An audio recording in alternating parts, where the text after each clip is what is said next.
नमस्कार, आप देख रहे हैं बीटीवी इंडिया न्यूज। मैं हूं आपके साथ निशु शर्मा।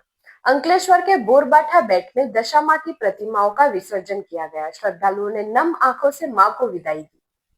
अंकलेश्वर के पुराने बोरबाठा बेट गांव स्थित नर्मदा नदी तट पर मां दशा मां की प्रतिमाओं का श्रद्धा पूर्वक विसर्जन किया गया। 10 दिनों तक भक्ति भाव से पूजा अर्चना के बाद श्रद्धालुओं ने नम आंखों से मां दशा मां को विदाई दी।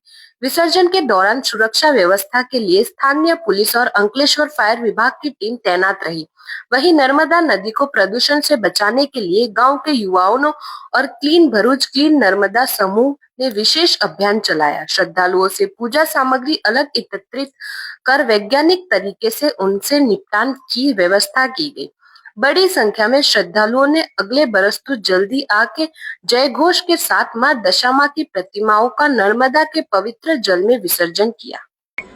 આજે જાડેશ્વર નર્મદા ગાર્ડનના ઘાટ ખાતે દશામાની મૂર્તિનું વિસર્જનનું આયોજન વીએનપી ફાઉન્ડેશન અને જાડેશ્વર ગ્રામ પંચાયતના સંયુક્ત પ્રયાસથી થયું હતું, જેમાં અત્યારે હાલ 5 વાગ્યા સુધીને લગભગ 5000થી પણ વધુ દશામાની નાની મોટી પ્રતિમાઓનું વિસર્જન થઈ ચૂક્યું છે।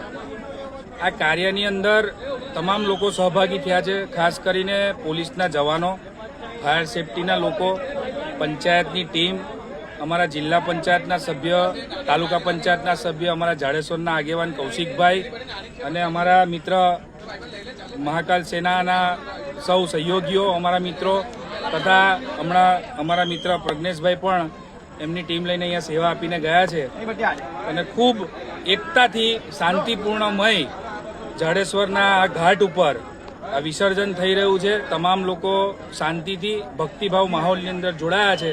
તમામને નમ્ર અપીલ છે કે આવતા વર્ષે જ્યારે પણ આવે તો પૂજાપો જે પણ આપણે 10 દિવસ ભેગો કરેલો હોય, જે પણ ચૂંદડીનો સામાન હોય કે ફૂલ કંઈ પણ સામાન હોય તો આપણે કચરા પેટીમાં નાખી અને મા નર્મદાને દૂષિત ના કરીએ અને બને ત્યાં સુધીના માટીની મૂર્તિ સ્થાપિત કરીએ એવી આ આપના વિડીયોથી માધ્યમથી હું માંગ કરવા માંગુ છું। અસ્તુ, જય માતાજી।